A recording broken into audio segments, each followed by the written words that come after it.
नमस्कार विद्यार्थी मित्रांनो, आपण पाहणार आहोत पार्शियल डेरिव्हेटिव्ह याचं एक्झाम्पल FYBCचं.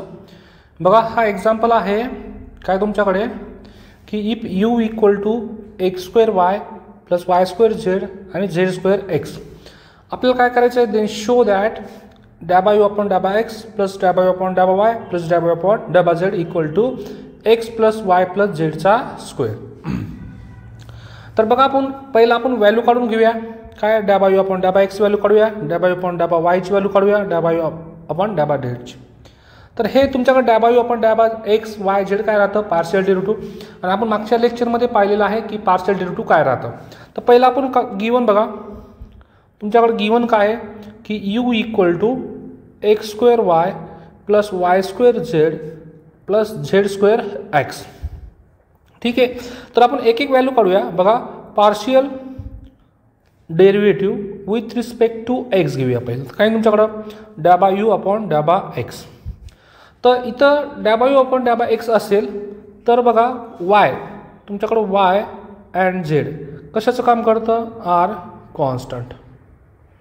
कशाचं काम करतं, कॉन्स्टंट. ठीक आहे, आता पहिलं बघा, या यूचा डेरिव्हेटिव्ह घेतला आपण ∂u अपॉन ∂x. आता इथं काय तुमच्याकडे पार्शियल डेरिव्हेटिव्ह जर विथ रिस्पेक्ट टू एक्स असेल तर y कशाचं काम करेल, कॉन्स्टंटचं. बघा, y कॉन्स्टंट आहे आणि मल्टिप्लिकेशनमध्ये आहे, समोर आला. आणि x² चा डेरिव्हेटिव्ह किती तुमच्याकडं 2x. बघा, पहिल्या टर्मचं झालं.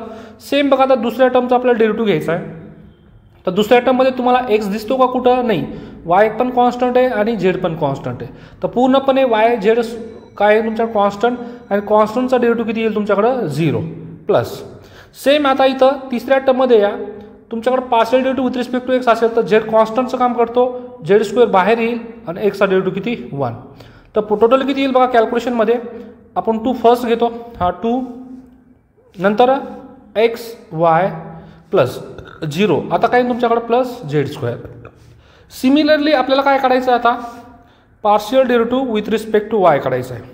ठीक आहे, तर partial derivative with respect to y काढायचं आहे म्हणजे काय, पहिल्या ह्याच्यामध्ये या, हा पहिल्या ह्याच्यामध्ये तुमच्याकडं y जर विथ रिस्पेक्ट टू असेल तर x कशाचं काम करेल, कॉन्स्टंटचं. तर x² कॉन्स्टंट आणि y चा डेरिव्हेटिव्ह 1 प्लस.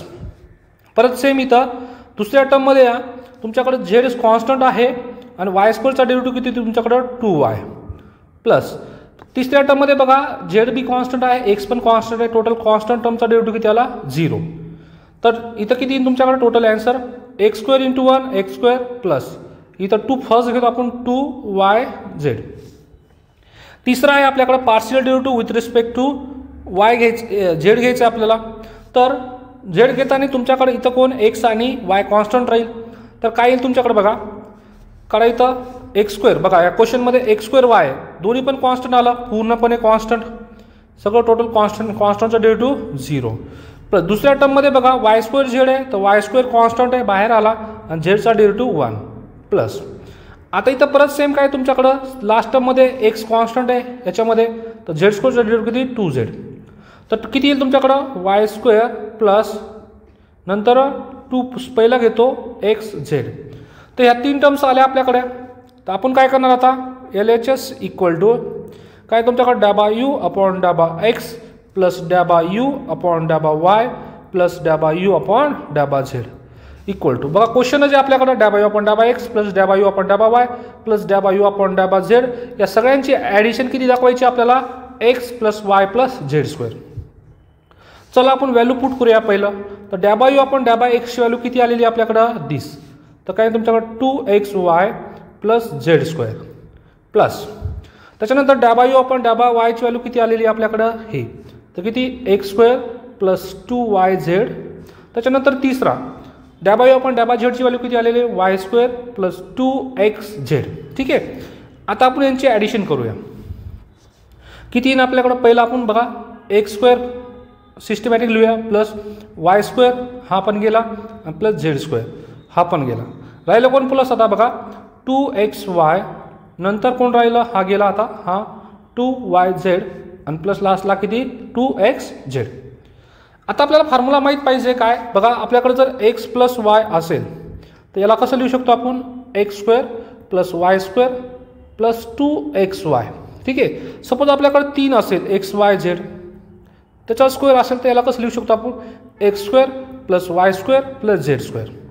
आता काही तुमच्याकडे 3 फंक्शन असल्यामुळे बघा 2